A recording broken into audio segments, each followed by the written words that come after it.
tema que cada vez llama más la atención de los ciudadanos, no nada más de los mexicanos, en el mundo entero, el populismo. ¿Qué es el populismo? ¿Hay alguna definición política, filosófica? ¿Es una corriente histórica? ¿Qué es exactamente el populismo? Sabemos que se ha usado en los últimos tiempos para denostar a algunos políticos. Se le dijo populista, por ejemplo, a Donald Trump. Aquí se le dice populista a Andrés Manuel López Obrador.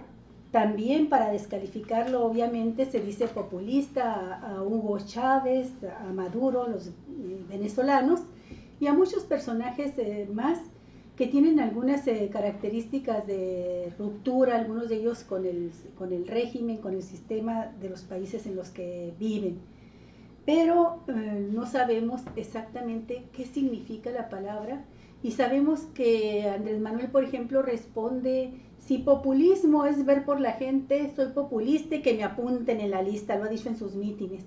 Y Barack Obama hizo también una intervención muy interesante de lo que es el populismo desde su punto de vista: ver por los intereses de la gente, procurar por el bienestar social, y dijo: si eso es populismo, yo soy populista. Pero la verdad, a ciencia cierta, no sabemos, maestro Duarte, no sabemos, Manuel Guillén, qué es el populismo, y pues tenemos aquí a un sociólogo y un historiador para que nos platiquen este tema. Muy bien.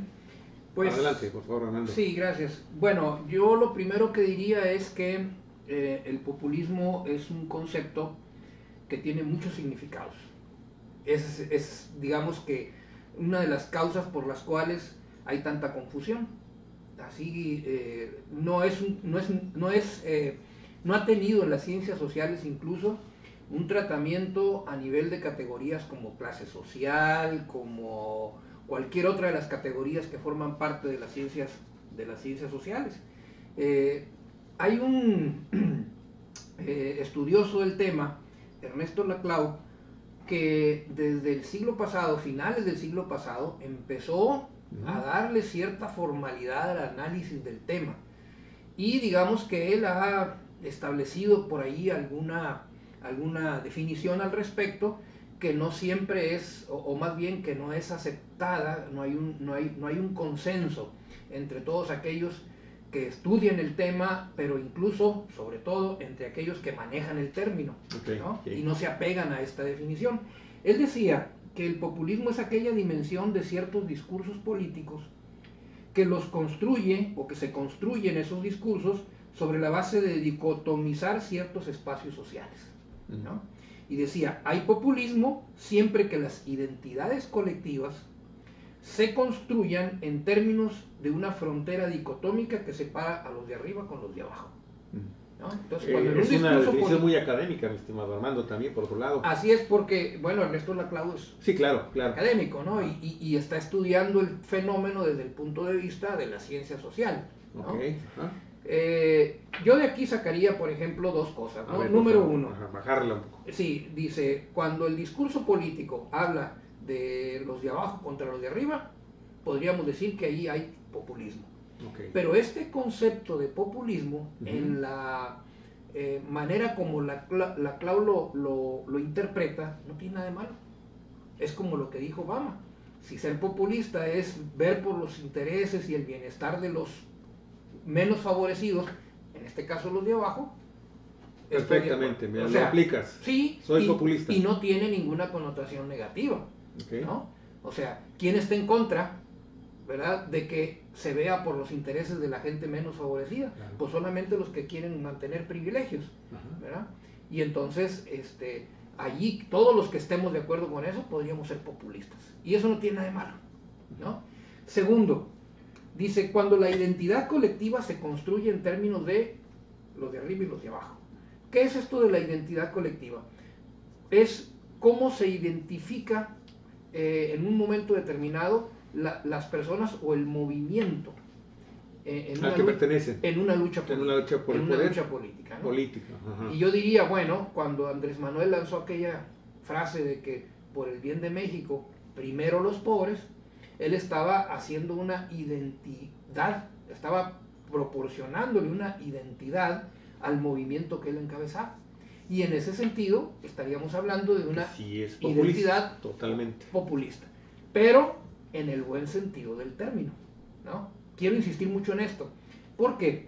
Porque el populismo se ha convertido como en el petate del muerto, ¿no? Sí, es el fantasma. Y entonces ahora, ¿no? lo espantan y te asustan de que ahí sí, viene el populismo. ¿no? Te voy a platicar una anécdota que me platicó el compañero Quiroz, que por cierto le mando un saludo, el doctor Quiroz. Él en un viaje que hizo, fue a bolearse los zapatos en una plaza pública y empezó a platicar con la persona que le boleaba los zapatos. Un poco, a ver, vamos a sondear qué piensa la gente, ¿no?, sobre esta sucesión presidencial actual en México, ¿no? Al preguntarle cuál es su candidato favorito, dijo, pues ahí anda López Obrador, dice, y yo creo que yo voy a votar por él, aunque dicen que es populista, ¿no? Y entonces después me platicaba Sergio, ¿no? Bueno, fíjate cómo una persona que no tiene mucho conocimiento sobre estas cosas, ¿verdad?, maneja el término con una connotación totalmente negativa, claro, que no es la que el estudioso, social, la académica. Que el estudioso, yo digo, que más ha dedicado tiempo, lleva casi más de 30 años, Ernesto Laclau, analizando el tema del populismo, la connotación que le da no es negativa. Sin embargo, los enemigos en esta diferenciación dicotómica entre los de arriba y los de abajo, los de arriba han utilizado el término como algo malísimo, ¿no?, como lo peor.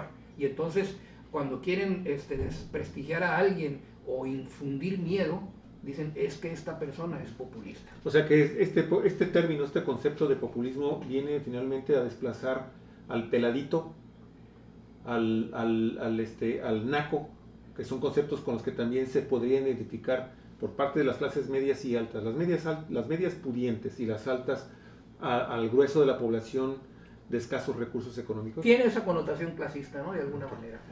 Manuel, desde la historia, el populismo. Bueno, como lo comenta Armando, esto es muy complicado de abordar en cuanto a definiciones.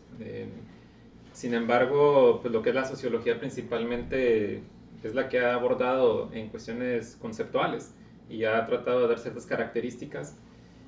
Yo veo algunos antecedentes de estas definiciones, características.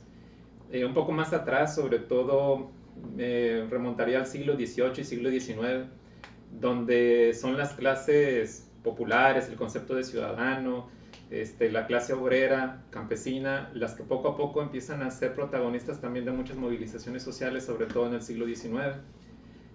Recordemos, por ejemplo, en el tiempo de la Ilustración, esta idea de la igualdad jurídica ante la ley, la cuestión del ciudadano. El ciudadano con la Revolución Francesa y todo esto. Así es, y la misma Revolución estadounidense de independencia. Anterior, Otro proceso histórico importante sería la misma Revolución Industrial, que pues genera este grupo de proletarios, en esta terminología del siglo XIX, que a partir de ahí se coinciden muchos historiadores y sociólogos, irrumpe esta nueva clase social que va a protagonizar una serie de movilizaciones pues de tipo obrera, sobre todo la segunda mitad del siglo XIX y lo que va de la primera mitad del siglo XX. En el caso mexicano pues estaríamos hablando, por ejemplo, de las primeras movilizaciones también obreras de 1906, 1907 en nuestro país, y un ícono también nacional sería la Revolución Mexicana, que viene a plantear una serie de demandas de tipo popular. Pero curiosamente, por ejemplo, en las últimas versiones que se ha hecho de la revisión del populismo, se quiere ver a la misma Revolución Mexicana como un proceso populista. Entonces hay un concepto, ¿no?, de lo popular y lo populista. Entonces en estas circunstancias, movilizaciones como la zapatista, como la villista durante la Revolución Mexicana, de cierta forma encajarían bajo estos conceptos del populismo en estas vertientes. Se ha tachado también de populismo a varios gobiernos de México, sobre todo en la década de los 70s y un poco más atrás incluso al mismo Lázaro Cárdenas a finales de los años 30s. Hay que entender también que históricamente América Latina ha estado, digamos, por su propia cercanía con los Estados Unidos, ha estado inmersa en una serie de influencias. Bueno, yo quiero retomar en este caso lo que sería básicamente la famosa Guerra Fría. Okay. Durante el periodo de la Guerra Fría, de los años 40 hacia los 90, pues América Latina es un terreno de experimentación. En América Latina se van a sentir también los rezagos, el avance de ciertas posturas imperialistas estadounidenses. Entonces en América Latina ha sido una fértil también para ciertas posturas que son críticas hacia el imperialismo estadounidense, que hablan de la reivindicación de las clases populares. Entonces, si este concepto de clase popular lo vamos rastreando hacia atrás en siglos como el XVIII y sobre todo el XIX, para el siglo XX ya hay una participación más directa en América Latina de lo que serían estas clases populares, clases medias, que van a ser protagonistas, y sobre todo también cuando se empieza a ampliar este concepto de el voto universal, donde ya empiezan a participar varias personas. Entonces, en este caso, el surgimiento de los gobiernos latinoamericanos, por ejemplo, en los años 30, 40 y 50 en América Latina, van a ser clasificados de populistas. En el caso de México, Lázaro Cárdenas, Getúlio Vargas en Brasil, Juan Domingo Perón en Argentina. ¿Y qué es lo que caracteriza a estos gobiernos? Pues lo caracteriza la participación de las clases populares, las clases medias, la caracteriza la colectivización también a través de sindicatos, sí. Lo caracteriza también un personaje, un líder, normalmente carismático, hábil en este aspecto. Estas son algunas características que normalmente se le han asociado al populismo en América Latina, y es algo que se le ha venido criticando. Entonces, en esta circunstancia, estas corrientes usan un discurso patriótico, nacionalista. Y aquí lo que yo quiero ir cerrando mi primera intervención sería sobre todo la cuestión económica. Como la cuestión económica, por ejemplo, de estos gobiernos que plantean, por ejemplo, que el Estado tiene que ser rector en algunos aspectos claves. Por ejemplo, mantener sectores como el energético, ciertos recursos naturales, mineros, el agua, y contrastándolo con las nuevas reformas de tipo económico a nivel mundial a fines de los 70s y principios de los 80s, que hoy le conocemos como neoliberalismo, es precisamente que esta nueva vertiente del neoliberalismo empieza a cuestionar estas posturas de lo que hoy se le llama populismo, de una intervención del Estado. Okay. Ahí, en estos momentos, es cuando el concepto del populismo empieza a tener una noción peyorativa, negativa, en la década de los 80s principalmente. De ahí que en la actualidad, pues la mayoría de los políticos que hacen alusión al beneficio del pueblo, la seguridad social, sean vistos como populistas. Okay. Galicia. Bien, aterrizando en el presente, y me gusta mucho todo este bagaje histórico, antecedentes históricos, y todo el concepto sociológico también, académico, de lo que es el populismo, para, a la luz de lo que han dicho Armando y Manuel, ver lo que está sucediendo ahorita, y lo quiero plantear en estos términos. Estamos de frente a una elección presidencial muy importante en México, en la que todos lo dicen, el candidato de todos los candidatos lo han planteado como un momento histórico y de definición importante. Y quiero mencionar, por ejemplo, el caso de José Antonio Meade, que él se define como el candidato del futuro y de la confianza. ¿Sí? No ver al pasado, sino hacia adelante. Soy el candidato del futuro y de la confianza. Y en el caso de Ricardo Anaya, panista, él se define como el candidato de la modernidad. Cuando ellos hablan en estos términos, de inmediato se refieren también a Andrés Manuel López Obrador como un candidato del pasado, de lo que debemos de dejar atrás, de lo que le hizo daño a México. Y ellos dicen que le hizo daño a México una serie de políticas populistas que endeudaron al país y que nos llevaron a una situación de crisis, y relacionan populismo con demagogia también. Y en el caso de Andrés Manuel, él habla de que el país ha pasado por varias transformaciones importantes, históricas, desde la independencia, la reforma, la revolución, y dice que su propuesta es la cuarta transformación del país, Y esta cuarta transformación la ubica él en el hecho de separar el poder económico del poder político. Y en este sentido, pues no es que se asuma como populista, pero sí habla de este concepto que mencionabas tú ahorita de los de arriba y los de abajo, pero él lo refiere no tanto en dos grandes bloques, sino se refiere a una élite, una minoría rapaz, así le dice, ¿verdad? La mafia del poder. La mafia del poder, y dice es una minoría rapaz, y el resto como el pueblo, ¿verdad? Como la sociedad, como los que tienen que liberarse de esta minoría rapaz y un gobierno para todos. Aterrizado así en este presente, ¿cómo debemos entender entonces el populismo? Y si ustedes me permiten, yo haría de una vez la pregunta, aunque la dejáramos nada más planteada, para un segundo momento, del populismo de derecha y del populismo de izquierda, porque dicen que hay populismo de los dos, ¿verdad? Bueno, antes de entrar de lleno a responder tu pregunta, retomaría algo de lo que planteó Manuel, porque es precisamente la forma como ha tratado de imponerse en el imaginario colectivo, en el concepto del populismo, ¿no? Claro.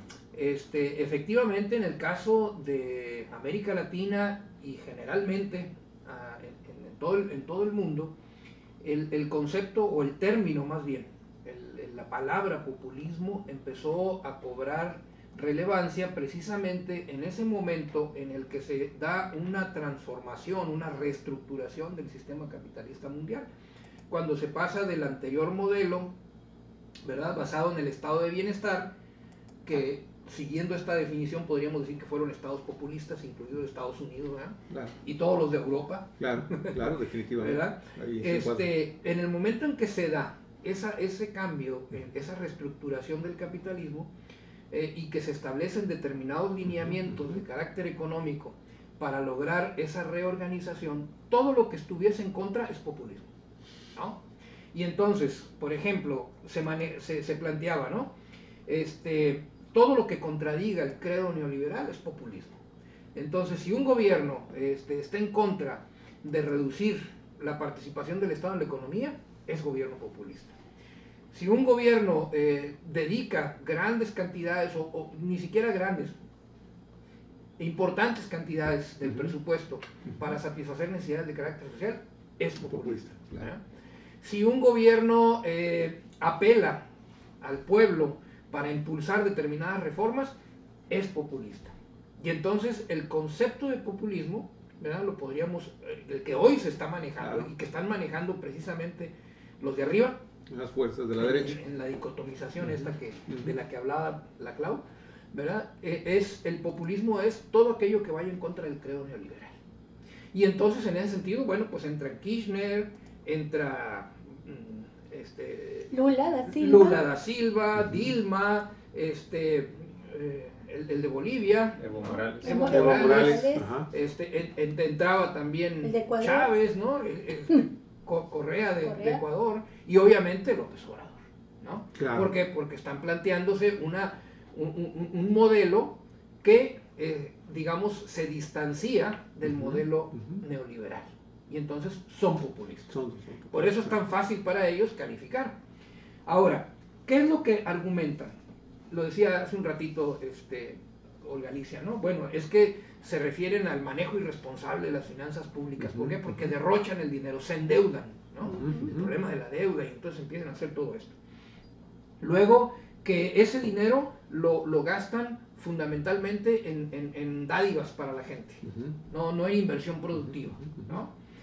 Y luego, hablan del intervencionismo del Estado en la economía, porque el credo neoliberal dice que la economía es como un fenómeno natural que tiende por sí sola al equilibrio, y entonces hay que dejar a las fuerzas del mercado en absoluta libertad, y que el mercado se va a encargar de poner a cada quien en su lugar, cosa que desde hace mucho tiempo está superada, ¿no? Claro, Pero que, sin embargo, bueno, los neoliberales, por eso el nombre, porque rescatan las ideas del liberalismo original, cuando el capitalismo era otra cosa muy distinta, no había monopolios ni estas grandes transnacionales, y a lo mejor podía funcionar un mercado de competencia perfecta, pero ahorita no funciona, ¿no? Y entonces rescatan estas ideas liberales y dicen, no, es que hay que dejar a las fuerzas del mercado en la absoluta libertad, y el gobierno no tiene que meterse en la economía, ¿no? Y entonces reducir el Estado al mínimo, ese es el planteamiento neoliberal. Cualquier político que pretenda lo contrario es populista, en consecuencia, ¿no? El problema del conflicto entre privatización y estatización.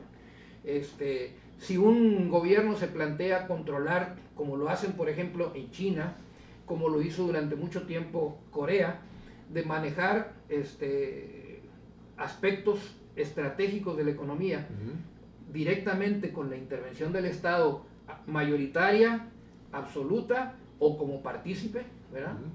Eso es populismo. Eso es populismo. Y no es populismo, ¿verdad?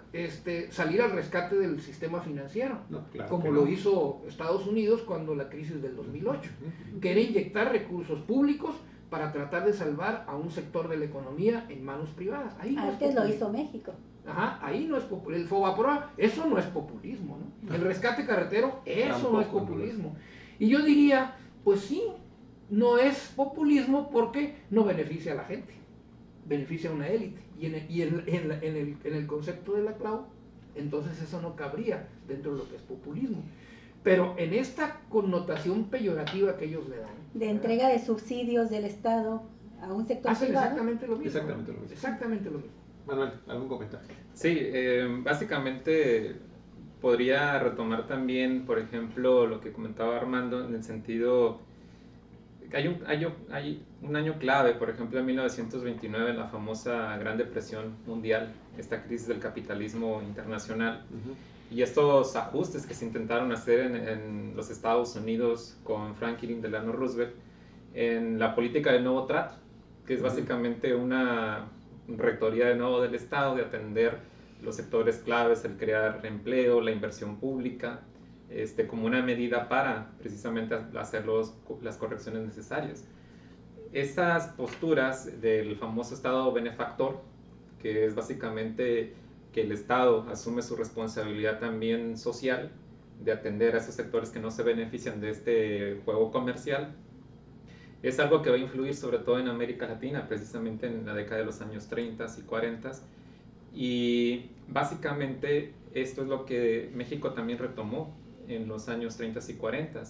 Hay que también no perder de vista que en Europa, en los años 30 y 40, también se forjaban estos estados que hoy le llaman totalitarios, el fascismo y el nazismo, como una manera de utilizar también a las colectividades sociales.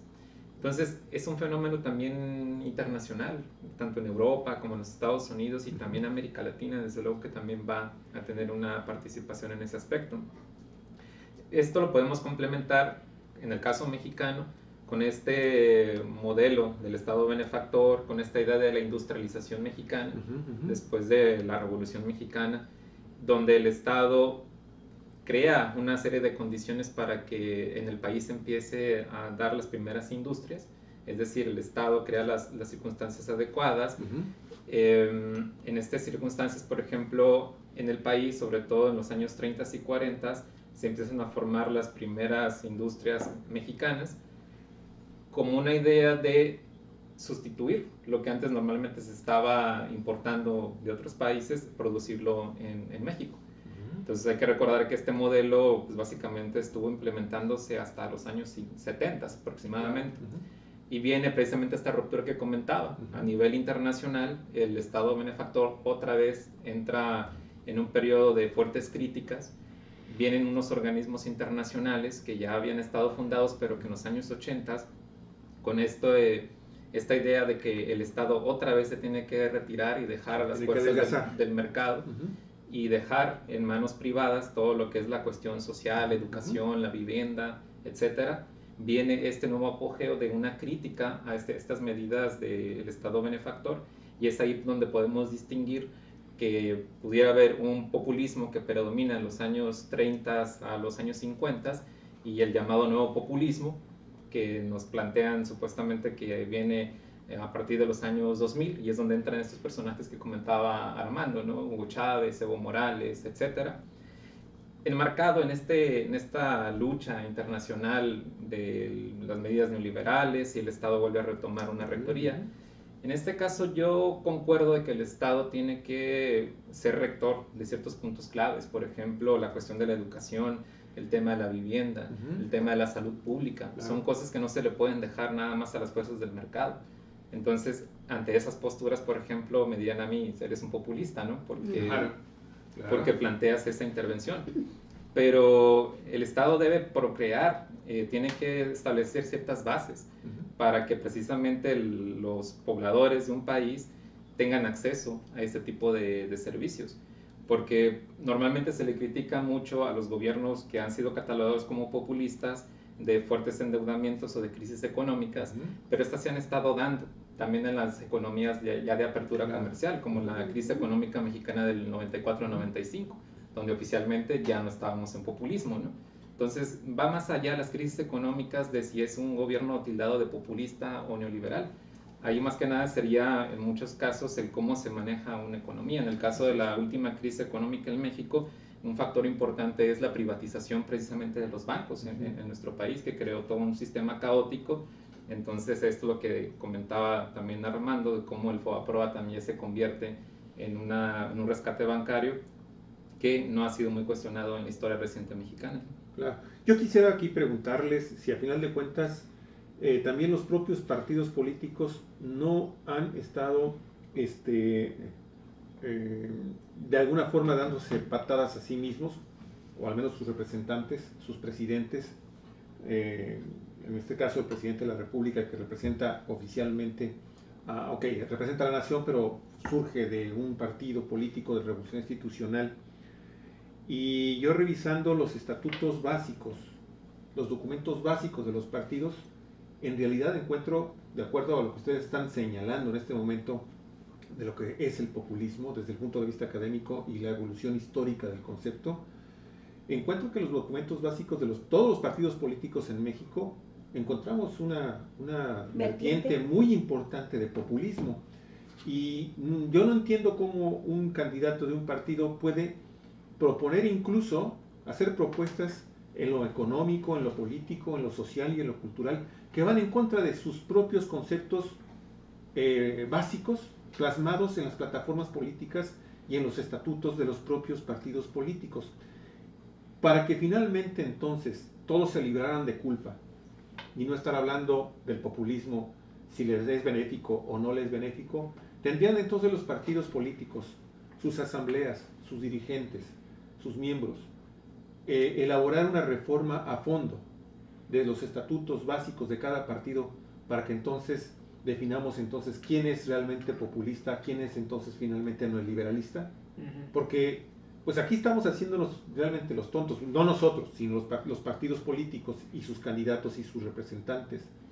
No es posible que alguien señale desde una posición de un presidente de un partido político, señale a un candidato en este momento y acusándolo de que es populista, cuando los propios estatutos, los principios básicos de su partido tienen muchísimo de fondo establecido como una identidad populista, como una filosofía populista. Pero no lo siguen, Javier. Sí, los traicionan. Sí, por eso sí. Entonces, pues nadie entonces está libre aquí de culpa.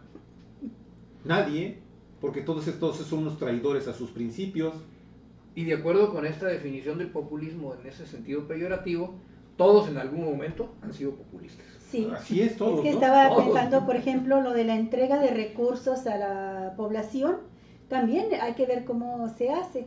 Yo he vivido en la Ciudad de México y tengo familia allá, y sé, por ejemplo, que cuando mi nieto entró a la preparatoria, sin que lo mandaran llamar a un meeting, sin que lo utilizaran para la fotografía ni nada, simplemente un día le llegó una tarjeta bancaria a la casa, donde él no tuvo que presentarse con ningún funcionario ni líder político, y su tarjeta era: tu beca ¿verdad? Porque estás en el sistema público de educación para que sigas estudiando, para que claro. puedas terminar la preparatoria. Te voy a decir que le cayó de perlas a mi hija este apoyo. Mi hija es madre soltera y le cayó de perlas porque era, por poco que fuese, era un apoyo muy grande para el transporte y una serie de servicios, ¿no? Pero las tarjetas, estas que entregan en las campañas, el Todo dinero eso, que entrega el todo PRI, el PAN, además violando la ley, Claro. pues es una constante. Sí, porque a poco ni modo que el bien común Sí. que pregona como uno de sus principios, de los pilares de la filosofía del Partido de Acción Nacional, no es populista.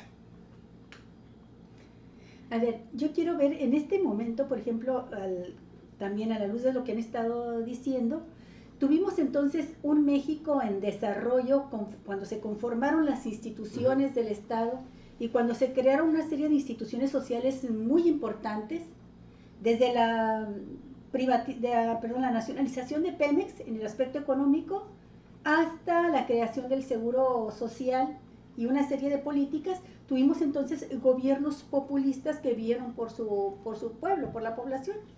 Pero después del 82, por ahí, cuando entran los gobiernos neoliberales, se empieza a tratar de desmantelar, en algunos casos con mucho éxito, en otros con resistencias que todavía no logran vencer, pero se desmantela este tipo de Estado benefactor. Ajá. ¿Sí? Entonces, y es cuando curiosamente adquiere una connotación peyorativa, esto de populismo. Pero cuando hago este planteamiento es para preguntarles, bueno, si estamos de frente a una elección que va a significar una ruptura, ¿es mirar hacia atrás la ruptura? Lo que está mirando una propuesta como la de López Obrador es regresar a ese estado de bienestar y en ese sentido es un retroceso. Por eso Anaya se presenta como el candidato de la modernidad y por eso Mid se dice el candidato del futuro y de la confianza. Bueno, mi opinión es que eso es un recurso demagógico de los candidatos de la coalición por México al frente y la otra creo que se llama Todos por México, ¿no? Sí. O sea, concretamente las coaliciones que respaldan a Anaya y a Mid. Porque siendo, digamos, rigurosos, ellos no están proponiendo nada nuevo, ¿verdad? Ellos lo que están planteando es un modelo de continuidad, de seguir las cosas como están, con algunos cambios pequeños, ¿verdad? Y ahí sí con mucha oferta demagógica, porque yo no entiendo cómo es que Anaya se plantea esta cuestión del ingreso universal, ¿no? De la renta universal. Sí, lo acaba de plantear. Y porque en Europa se está planteando, y eso es lo que hace ser de la modernidad. Francamente, acertadamente le dicen, oye, te estás haciendo más populista que López Obrador, ¿no? con este tipo de planteamientos, porque en realidad es muy complicado en un país como el nuestro, con un desarrollo como el que nosotros tenemos, plantearse una renta universal. Se lo están planteando países con un desarrollo económico mucho más grande, en donde hay un excedente económico que permite, ¿verdad?, que hace posible este tipo de cosas. Por lo tanto, si entendemos demagogia como prometer lo que no es posible, pues ahí este señor está haciendo mucha demagogia y podríamos decir, esa es una característica de los populistas, eres populista, ¿no? Ahora bien, yo creo que más que plantearse ser los candidatos del futuro o del cambio, ellos son los candidatos de la continuidad y ellos sí son el del regreso al pasado. ¿Por qué? Pues porque están asumiendo los valores del liberalismo del siglo XVIII, ¿no? O sea, no del siglo XX, del siglo XVIII. O sea, ellos van más atrás todavía.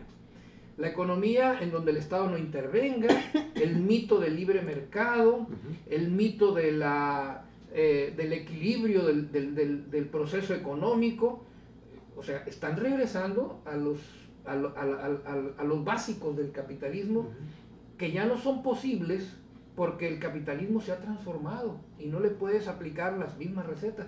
Eso fue lo que estuvo en el fondo de la crítica de Keynes al liberalismo económico. Claro. que fue lo que Keynes planteó, ¿verdad? Precisamente para reestructurar el capitalismo en el siglo XX y que dio origen a los estados de bienestar, ¿no? Entonces, López Obrador lo que está planteando es no regresar al pasado, en mi opinión, sino darle continuidad a un modelo de capitalismo en donde el Estado tiene una intervención, como lo planteaba Manuel, con el propósito de atemperar las contradicciones que produce la economía de mercado, ¿no? Ese sería como el planteamiento que hace. Ahora bien, no puede ser que alguien diga yo soy el candidato del futuro o el candidato de la modernidad cuando no se están planteando una revisión del modelo económico que hemos seguido hasta ahora. Decía hace un rato Olga Alicia, algo que caracteriza desde el punto de vista de los neoliberales a los gobiernos populistas es el endeudamiento, el crecimiento exorbitante de la deuda. Bueno, yo les digo que de 2007 a 2017, en 10 años, la deuda en México se incrementó 5 veces. De 2 billones, arriba de 10 billones de pesos, ¿no? Con el consolidador de las reformas estructurales que es Peña Nieto, ¿no? Con ¿Sí? todos los que hoy se autonombran candidatos del futuro y candidatos de la modernidad, bueno, ellos han multiplicado la deuda del país por 5 veces, en 10 años, ¿no? O sea, Calderón, parte Fox, Calderón y Peña Nieto. ¿Y eso qué significa? Bueno, eso significa, entre otras cosas, una transferencia de recursos Ya. de México hacia el extranjero. Traigo algunos datos, por ejemplo. En el 2017, la diferencia entre el dinero que ingresó al país y el que salió, le llama la cuenta corriente de la balanza de pagos, le llaman los economistas, ¿no? México transfirió, transferencias netas, 360,000 millones de pesos al extranjero, ¿no? Y el año en el que más fue en el 2016, que llegó a cerca de 520,000 millones de pesos. O sea, es una fuga. ¿Para qué es ese dinero? Para pagar intereses de la deuda. ¿Qué significa que la deuda se incremente? Que vamos a pagar más intereses, ¿no? Y si la Reserva Federal, como se estima que lo va a hacer, incrementa las tasas, vamos a tener que pagar más por lo que debemos. Y ahí te vienen las devaluaciones del peso y con lo que todo eso significa. Y no es porque vaya a ganar López Obrador que el peso vaya... Sí, está sucediendo. Se va a devaluar por esto. Así es. Por esto, que es responsabilidad de los gobiernos que tenemos ahorita. Lo que pasa es que buscan la manera de echar la culpa al otro para que la gente se espante, ¿verdad? Y diga, ay, es populista, qué miedo. Como se nos devaluó en el 2008, 2009, ¿no? Que fue una crisis terrible y no había una campaña presidencial de por medio. Así es. Bueno, en el 2016 el dólar terminó en 20 pesos y no había campaña. El año pasado terminó en 19 y feria y no había campaña. Pero si las mismas reformas, Armando, las mismas reformas en este momento que nos prometían reducciones importantes en nuestros recibos de consumo de energía eléctrica, no hablemos de las energías combustibles, las gasolinas, 20 pesos el litro de premium. Y ahí te viene en pleno proceso electoral un aumento al subsidio por parte de Hacienda al impuesto que se aplica directamente por consumo de gasolinas. Entonces, quiere decir que tampoco esta panacea que resultaban ser, o nos las vendieron así, que son las reformas estructurales en el campo, por ejemplo, específicamente de la energía, pues no funcionan, no han funcionado hasta el momento. Y eso forma parte también de todo este proceso neoliberal en donde se están dejando herencias muy grandes que pueden en un momento determinado provocar que se les desbarate de nueva cuenta el país al próximo presidente de la República. Tan no han funcionado que cuando dijeron, cuando hablaban de las reformas, decían, es que con estas reformas México para el 2018 va a estar creciendo al 5%. Así es, ¿te acuerdas? Y estamos creciendo al 2%. Sí. A mí me gustaría mucho preguntarle aquí a Manuel, Sí, Manuel. este aspecto importante. Mencionabas tú hace un momento, Manuel, que México estuvo desarrollando un modelo orientado a producir en México lo que México necesitaba, ¿sí? Que posteriormente se crea una serie de organismos de carácter internacional. Quiero suponer que estás hablando de los organismos financieros internacionales que empiezan a entregar salvavidas ¿verdad? Que son créditos a los países a cambio de condiciones muy difíciles que tienen que cumplir para desmantelar este modelo de desarrollo, de producir lo que el país necesita y empezar a privatizar. Entonces vienen las privatizaciones y viene lo que conocemos como el modelo neoliberal, que entre paréntesis, bueno, entonces se trata de un modelo que ni siquiera desarrollaron los políticos mexicanos ni los gobiernos mexicanos, sino que es un modelo que viene de fuera a través de los organismos internacionales y se impone al país. El Fondo Monetario Internacional y el Banco En este Mundial. proceso, sí, en este proceso, ¿cómo fue que se terminan grandes conquistas que desde el punto de vista de la historia se han considerado como los frutos más importantes que han dado las luchas del pueblo mexicano? Y estoy pensando, por ejemplo, en el artículo 27 constitucional. ¿Qué significaba ese artículo 27 constitucional para la protección de los recursos y de la riqueza de la nación? ¿Y por qué estos gobiernos del 82 para acá han tenido en la mira una serie de artículos importantes de la Constitución, pero fundamentalmente ¿no? Bueno, ¿Qué nos dice la historia ahí? Bueno, yo me remonto un poco precisamente a la Constitución de 1917, y hay que recordar que esta Carta Magna se hizo pues, básicamente en el contexto de la Revolución Mexicana. La Revolución Mexicana había planteado ciertas demandas básicas, por ejemplo, las cuestiones laborales, ¿no? No había una legislación laboral propiamente establecida que regulara, por ejemplo, la jornada, los días de descanso, el criterio de los salarios mínimos, los derechos a huelga, etc. Demandaba ciertas cosas en la zona del campo, por ejemplo, la restitución de tierras a los campesinos, demandaba poner límites a la inversión extranjera, que básicamente tenía muchísimos privilegios en nuestro país y que no le dejaba beneficios reales como parte del desarrollo nacional y que beneficiara a la clase trabajadora mexicana. El tema de las inversiones, por ejemplo, en la minería, en el petróleo, en ese momento el petróleo que se convirtió en una fuente energética muy importante a fines del siglo XIX y la primera mitad del siglo XX, pues capital estadounidense, capital inglés principalmente, que dominaban este tipo de recursos en nuestro país. Entonces son una serie de demandas que se van planteando durante la Revolución Mexicana. Se intentan hacer unos ajustes precisamente en el Congreso Constituyente de 1916 a la Constitución anterior, la de 1857. Se le deja una estructura de un Estado liberal propiamente a nuestro país, pero se ponen por escrito ciertas demandas que anteriormente no estaban, ¿no? Como el tema de la educación pública, como el artículo 3º, el artículo 27 que reclamaba la soberanía nacional sobre las tierras, las aguas, los recursos del subsuelo. La cuestión laboral. La cuestión laboral en el 123. Esas son las grandes novedades que fueron la base que permitió crear cierta infraestructura para el país en la primera mitad del siglo XX. Con todo lo viciado e institucionalizado que se volvió la Revolución Mexicana, creó cierta base, intentando, al menos también en el discurso, generar ciertas condiciones de equidad social. De ahí vienen las políticas también, por ejemplo, de una educación rural, el criterio de la repartición agraria, todo este tipo de elementos, ¿no? Esas básicamente son las medidas que se retoman desde la Constitución del 17 y que son el eje conductor, por lo menos de la primera mitad del siglo XX.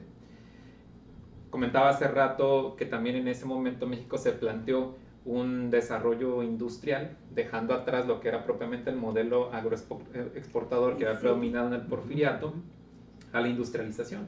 Entonces no se podría dar la industrialización para el país sin las condiciones necesarias, y entonces ahí es donde el Estado, como creador de las condiciones que beneficiara a través de ciertos impuestos, a través de ciertas leyes para que se nacieran las primeras industrializaciones. Las críticas fuertes a este modelo van a venir principalmente en la década de los 60s y en la década de los 70s, donde supuestamente el Estado había estado interviniendo de manera muy fuerte y que había creado, por ejemplo, también cierta conformidad en los grupos empresariales y que se limitaban simplemente a producir cosas de baja calidad, precios caros. Se le suma a esto, por ejemplo, también la crisis económica de 1982, que viene como uno de los puntos básicos el endeudamiento petrolero a fines de los 70s. Entonces, la idea era que al poner a competir a los empresarios mexicanos, los obligabas a modernizarse, entrar en una competencia a nivel internacional y poco a poco abrir las fronteras mexicanas a la libre competencia. No quiere decir esto que estaban cerradas, ¿no? Lógicamente siempre ha habido intercambio internacional. En este sentido, hay que recordar también que a nivel internacional, por ejemplo, Reagan en los Estados Unidos empieza a empujar esta serie de reducciones al gasto social en los Estados Unidos. Empieza una política internacional también de que el Estado debe de reducir su participación y poco a poco ceder otra vez estas partes sociales y ciertos recursos estratégicos a la iniciativa privada.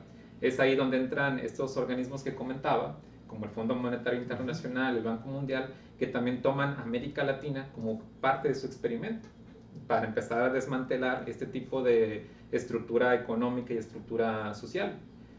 Entonces, en el caso mexicano... Y que pudieran entrar las transnacionales a las economías de estos países. Ajá, así es. Entonces, en el caso mexicano, un punto crítico fue precisamente la crisis del 82. Hay que recordar que cuando México decide ingresar a los códigos del GATT en 1986, ahí México empieza definitivamente un viraje hacia el modelo neoliberal durante el gobierno de Miguel de la Madrid, que le va a dar continuidad Carlos Salinas de Gortari, Ernesto Zedillo, Vicente Fox, Felipe Calderón y recientemente Peña. De lo que tú comentabas hace rato, si la continuidad o no, como yo la veo, así como está el proceso electoral el día de hoy, es que, por ejemplo, MIT y Anaya representan precisamente esa continuidad del modelo neoliberal, esta continuidad de las famosas reformas estructurales que se plantearon a principios del 2012, apoyadas en un famoso Pacto por México, que simplemente fue una negociación para sacar adelante estas famosas reformas. ¿En qué medida van las reformas estructurales? Pues precisamente van a hacer estos cambios en los temas de los artículos constitucionales que comentábamos, ¿no? El 123 con la reforma laboral, el artículo 3 con la reforma educativa también, y la reforma energética, que de cierta manera pone el foco de atención en el artículo 27 constitucional. Entonces, básicamente, esta política internacional de la apertura, el privatizar básicamente todos los recursos, incluso ciertos servicios básicos como la educación, como la vivienda, pues van a ir permeando básicamente desde los 80 hasta la actualidad. Sí, por eso están en la actualidad esos temas de debate, la cuestión del agua, la cuestión de la educación, la vivienda también sufrió un revés importante en los 90s, y eso es lo que está en juego. En el caso específico de López Obrador, yo no lo veo tampoco como una persona que vaya a cambiar un sistema capitalista. No se plantea eso, es una continuidad de un modelo capitalista, pero concuerdo con Armando en que lo que propone López Obrador es simplemente que el Estado es ese garante que guiaría un poco a el capital público combinado con el capital privado y el capital social. En ese sentido, garantizar ciertas bases para que la población siga teniendo accesos a ciertos servicios necesarios, que son básicamente fundamentales para todo ser humano. Todo ser humano necesita educación, necesita vivienda, por ejemplo, necesita educación, y no todos pueden pagar una educación privada, no todos pueden pagar salud privada. Entonces el tema es realmente muy complejo. Y no es de extrañar, por ejemplo, que en los últimos años en nuestro país, precisamente las llamadas clases medias estén disminuyendo su capacidad adquisitiva. Y no se diga más se están empobreciendo las clases medias. Sí. Este terreno de lo que ha sucedido en todo este tiempo de transformaciones, a mí me da la impresión de que ya se hizo, de hecho, una reforma muy grande en el país, y que esta reforma ni cuenta nos dimos. Hemos estado hablando de la necesidad de una reforma de Estado, y esta reforma de Estado se viene haciendo desde 1982, pero no en el sentido en que se esperaba o se deseaba por parte de la población, sino con otro proyecto, este proyecto neoliberal. Y voy a lo siguiente, Armando. Tú dices, Manuel, que el 2012 es la fecha clave del Pacto por México, donde ya se da de lleno a las reformas estructurales. Pero yo recuerdo muy bien cuando fueron las elecciones de 1988, ¿sí? Y que se impone Salinas de Gortari en la presidencia de la República en un proceso que todos sus opositores calificaron de fraudulento. Manuel Cloutier, cuando empieza a gobernar Salinas y ve lo que está haciendo, dice, ese es nuestro programa. Dice, reclamamos derechos de autor. ¿Sí? Y entonces cuando Salinas abre ya su proyecto privatizador, ¿verdad? Y Cloutier, que fue su contrincante muy fuerte por el lado del PAN, le reconoce y le dice, es lo que queremos, nada más que nosotros queremos hacerlo de manera más acelerada, ¿sí? Que sea más rápido y más a fondo, y exigimos derecho de autor. Significa esto, Armando, que en realidad sí es cierto cuando se habla del PRIAN y de que existe un proyecto único que los hace, aunque se peleen en las elecciones, los hace siameses. Yo creo que sí, que esta definición del PRIAN, o este concepto del PRIAN, tiene bases objetivas, ¿no? Porque como hemos venido diciendo en esta ocasión, ellos abogan por la continuidad de un modelo económico.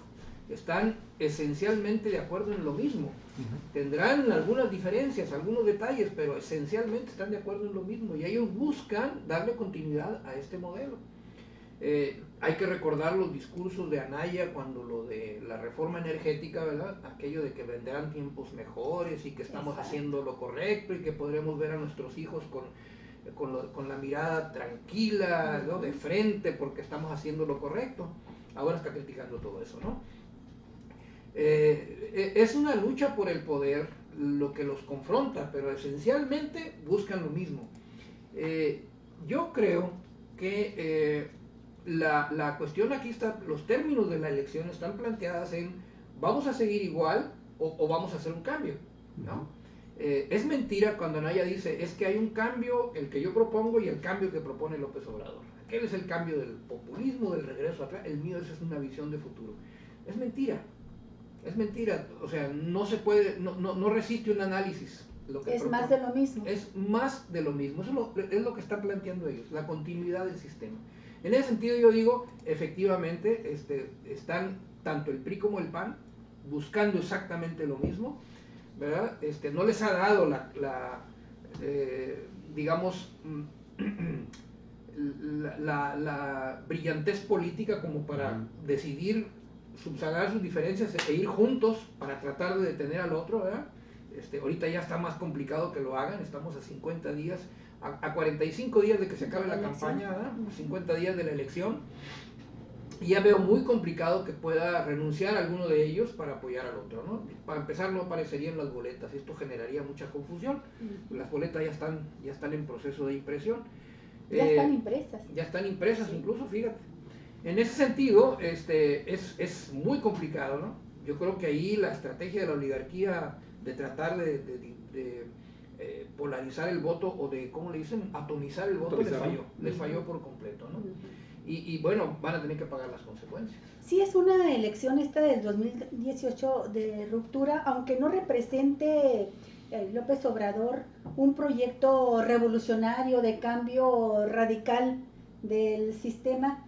Sí es una ruptura, o díganme ustedes, ¿por qué concita tanta animadversión por parte de cúpulas empresariales, por parte de algunos sectores de la sociedad, del poder, de los medios de comunicación, que lo atacan tanto y lo ven, aunque no hayan acuñado hoy la frase de un peligro para México, pero sí le tienen temor? ¿Por qué le tienen temor? ¿Por qué le tienen coraje? ¿Qué representa López Obrador para ellos? Manuel, adelante, por favor. Bueno, la cuestión aquí de las cúpulas empresariales, yo pienso también que ahora sí que la cuestión económica y política van de la mano, ¿no? Es algo realmente que no se puede separar realmente, y va a haber influencias mutuas. Habría que analizar también las diferentes posturas que pudieran tener los mismos empresarios mexicanos, porque tampoco podríamos hablar del empresariado como un conjunto homogéneo con las mismas posturas. Sí, no. Las diferentes cámaras empresariales pues también tendrán visiones distintas. lo que es un hecho es que, sobre todo, precisamente en la primera mitad del siglo XX y lo que va de esto, han dejado de ser simples observadores, porque también se han sumado a dar opiniones, incluso a postular parte de sus miembros, de sus propios miembros a través de diferentes partidos políticos. En el caso de Cloutier que comentabas, pues es esa misma circunstancia de los empresarios de entrar a la política. Del PAN, de entrar directamente a la política, sobre todo en la parte norte del país. Y de ahí ya se derivan varios, ¿no? Que se han comentado, el mismo Rufo Apel, Vicente Fox y el neopanismo le llamaron, ¿no? O también los bárbaros del norte. Así es. Que quizás mantenían esta idea de la democracia de forma individual, no colectiva, que se había criticado tanto en la época cardenista, en los años 30. Es quizás esa diferencia que yo podría observar. Y en el caso, por ejemplo, del empresariado, por ejemplo, la Canacintra por mucho tiempo mantuvo un visto bueno a que el Estado fuera parte de la rectoría de la economía mexicana. Entonces habría que ver, pues, cuáles son las diferentes posturas que tienen actualmente ese grupo de empresarios.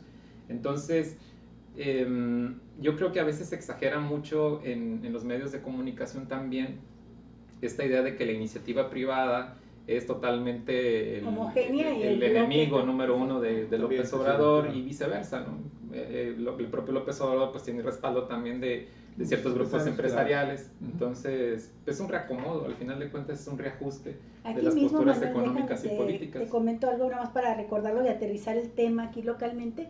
Aquí mismo hemos visto a organismos empresariales pronunciándose en contra, por ejemplo, de la manera en que Francisco Vega realiza los proyectos estos de las asociaciones públicas y privadas y favorece a empresas transnacionales ligadas a políticos o empresarios de su élite, de su grupo, y dicen, exigimos, ¿verdad?, una apertura de gobierno, transparencia y que se apoye al sector empresarial en su conjunto. Son neoporfiristas, como les dice López Obrador, ¿no? Porque Porfirio Díaz era lo que hacía, era un capitalismo de cuates, ¿no? Favorecía a sus compadres, a sus allegados y a los más leales, ¿verdad? Y provocaba el enojo de otros. Bueno, ¿quién era Francisco I. Madero? Pues era un miembro de la clase alta, ¿verdad? Era hijo de hacendados, con una posición acomodada, y que su reclamo era fundamentalmente en términos de, oye, es que no dejas, o sea, todo es para ti, los tuyos y los demás, ¿qué, no? Y entonces planteó esto de democratizar al país, pues para abrir esa posibilidad.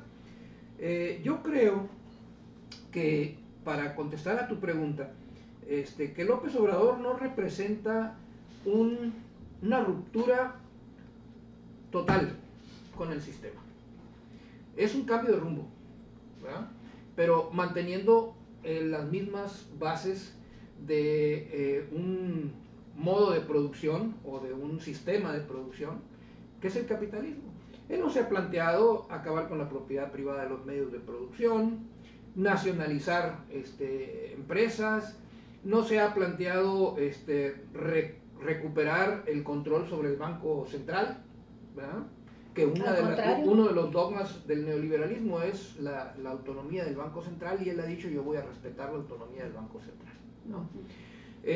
No se está planteando cancelar el Tratado de Libre Comercio, dice, es necesario el Tratado de Libre Comercio, hay que negociarlo en otras condiciones, pero es necesario. Ya habló de concesionar el aeropuerto a particulares. O sea, ¿no? lo que ha estado ofreciendo Andrés Manuel López Obrador es, voy a acabar con la corrupción.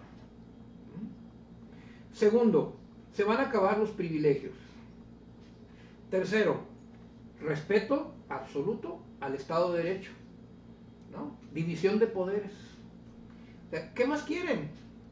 El problema es que si eso se aplica, los que se han beneficiado, los que tienen los privilegios, ya no van a poder hacer negocios. Los magnates son los que van a hacer. Ya no van a poder hacer negocios al amparo del gobierno. Esto en esos términos es bastante light, el programa de López Obrador, pero visto también en los términos en que él lo plantea, de que va a fondo contra la corrupción y que va a hacer esta separación, que me gustaría que viéramos qué significa en términos políticos a futuro y qué ha significado en términos históricos en el pasado el buscar la separación de Estado del poder del poder económico. Mira, sobre eso un breve comentario para darle oportunidad aquí a Manuel.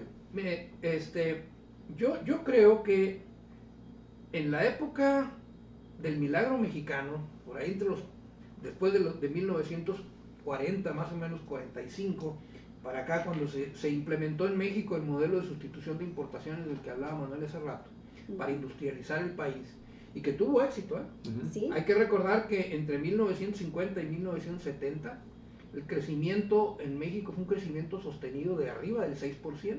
Sí, nomás hay que ver el poder adquisitivo que tenía, el salario muy superior al que tenemos ahorita. La clase media pasó de un más o menos porcentaje del 17-18% del total de la población arriba del 30%. O sea, millones de mexicanos salieron de la pobreza durante ese periodo. Bueno, sobre todo en el gobierno de Miguel Alemán, se acabó esa diferencia entre la clase política y la clase capitalista, y se empezó a mezclar, y luego los empresarios se empezaron a convertir en políticos, y los políticos se empezaron a convertir en empresarios, y se dio esa fusión, que ha resultado ser muy nociva. Sí. Y el Baja California es ejemplo clásico. Y el planteamiento que hace López Obrador de separar el Estado del poder económico significa precisamente marcar los límites, ¿no? O sea, que el empresario que quiera hacer política, bueno, que se dedique a la política, porque hay conflicto de interés, muy claro, pues. ¿Cómo vas a aplicar una política económica que en un momento dado pueda afectar a tus empresas? Pues no, ¿verdad? Que es lo que está pasando ahorita, ¿no? ¿Y cómo haces crecer tus empresas y tu riqueza personal bajo la gran sombra del poder político, ¿no? Así es, entonces, ese sí es un cambio muy importante que se está planteando, ¿no? Básico. Y que va a ser fundamental para poder acabar con la corrupción. Les duele como si les clavaras un puñal en el pecho. Por eso es, más que otra cosa, por eso es la animadversión de la cúpula empresarial, y aquí yo recalco el calificativo de cúpula, ¿verdad? Porque no son todos los empresarios, pues, ¿verdad? En México la mayor parte de los empresarios son pequeños y medianos, son los que verdaderamente se la parten para poder dar empleos a la gente. Todo este grupo de la élite empresarial le da empleo al 7% de la fuerza laboral en México. Con eso está. Estamos por terminar, amigos y amigas, llevamos una hora. Manuel. Sí, tiene que ver también con el discurso que se ha estado manejando desde hace ya varias décadas, sobre todo en esta idea de que la iniciativa privada, la inversión privada lo resuelve todo.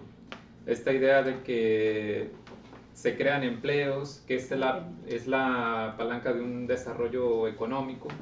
Yo pienso que también se vuelve en un discurso tan repetitivo que cuando se habla de que se va a limitar las inversiones, se van a acabar los empleos, pues yo pienso que es algo totalmente exagerado, ¿no? Hasta cierto punto. Perdón, amigos, hemos estado haciendo una transmisión con bastantes dificultades técnicas, pero ya estamos por terminar. Nos estábamos desconectando. Sí. Disculpa, Manuel, retoma por favor.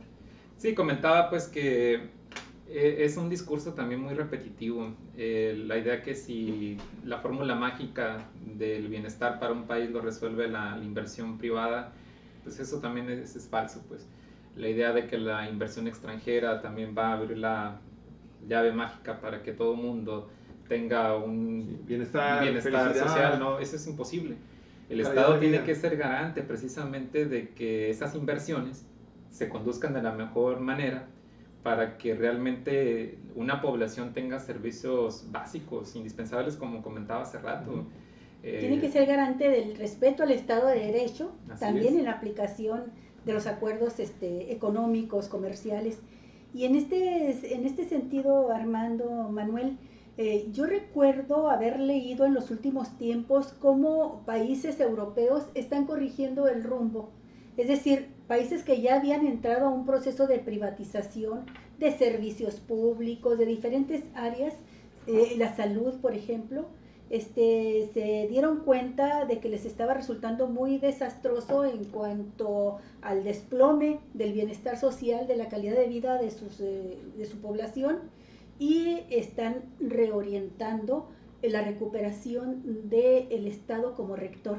Mientras que aquí nosotros en México hemos ido así de manera salvaje y brutal, avanzando o cayendo cada vez más a fondo en esta misma línea privatizadora neoliberal. Sí, y mira, en esto que tú mencionas es muy sencillo de poder comprender. ¿Qué pasa cuando un Estado pierde el control de la economía? Pues la asumen los organismos internacionales o las empresas transnacionales. Si un Estado se fortalece en la rectoría de la economía, esas instituciones internacionales o empresas no tienen o tienen menos margen para poder controlar la economía de un país. Y bueno, de eso se trata, claro, de que el Estado recupere, vaya, en la acepción clásica de lo que es la política económica, ¿no? La política económica se refiere a los instrumentos que tiene el gobierno para poder conducir la economía en un sentido determinado. Claro. Lo que pasa es que en México no hay política económica, por más que diga el gobierno. La política viene de fuera, no son instrumentos en manos del gobierno para conducir la economía. O sea, ellos dejan hacer y dejan pasar, como decía el refrán aquel del capitalismo del siglo XVIII-XIX que les menciono, ¿no? Entonces, aquí ese también es un cambio importante, ¿no? El recuperar el control o la rectoría económica es fundamental, y eso es lo que está planteándose López Obrador. Bien, para cerrar el programa, muchísimas gracias Manuel, muchísimas gracias Armando. La pregunta sería para los dos: ¿populismo sí? ¿Populismo no? Bueno, en la acepción académica del populismo yo digo sí, o sea, de ver por los de abajo. Ok, ¿no? Manuel. Yo hablaría básicamente de que últimamente se habla mucho de crecimiento económico, ¿no? Crecimiento del PIB, etcétera. Pero si un país reporta alzas en el PIB y esas alzas no repercuten en el bienestar de una población, no vamos por buen camino. La idea es de que haya un desarrollo social a la par de un crecimiento económico, y que la economía se vea precisamente como ese trampolín que va a ser la base de que una población tenga un mejor nivel de vida, que se garantice, como he estado repitiendo, una educación pública, una salud pública real y de calidad, y todas las demás prestaciones que puede tener un ser humano para que viva dignamente en un país. En ese sentido, como lo mencionaba el propio Pepe Mujica también, si ser populista es tratar de que se cree un equilibrio entre este desarrollo social y un crecimiento económico, pues podría haberle un punto positivo al populismo, ¿no? Que nos apunten en la lista. Oye, a fin de cuentas, pues este populismo, por lo que veo, viene siendo como el rostro más humano del propio capitalismo, lo más avanzado en países capitalistas, y vuelvo al caso de los europeos, que tienen un montón de prestaciones para los trabajadores, servicios sociales que por cierto también se los están tratando de quitar, pero que lograron avanzar en ese sentido, desarrollándose hacia un capitalismo avanzado, pero con un rostro de bienestar social. Bueno, pues amigos, muchísimas gracias. Queremos agradecerle mucho el que haya estado con nosotros en esta transmisión, que sentimos mucho que se haya interrumpido. Fue durante unos minutos. Les digo, hemos tenido algunos problemas de carácter técnico, pero queremos agradecerle. Ahí está el programa. En un momento más, el programa completo lo tenemos para ustedes en nuestra plataforma de YouTube. La vamos a subir también, obviamente, a Facebook, y ahí va a estar disponible para que usted, a partir de las 6 de la tarde aproximadamente, tenga usted la oportunidad de disfrutar de una cuenta, si no escuchó todo completo el programa, de estar disfrutando de esta charla, que esperamos que haya sido realmente muy aleccionadora, que tengamos un mayor conocimiento de lo que es algo, de lo que se está manipulando ahora la opinión pública mexicana en este proceso electoral 2018. Muchas gracias, muy amables. Armando, muchas gracias. Manuel. Igual, muchas gracias. Y que se repita nada más. Y que se repita. Quedó pendiente el populismo de derecha. El populismo de derecha. Bueno, y como no tengo como no tengo música disponible ahorita para podernos despedir, les voy a chiflar el himno nacional.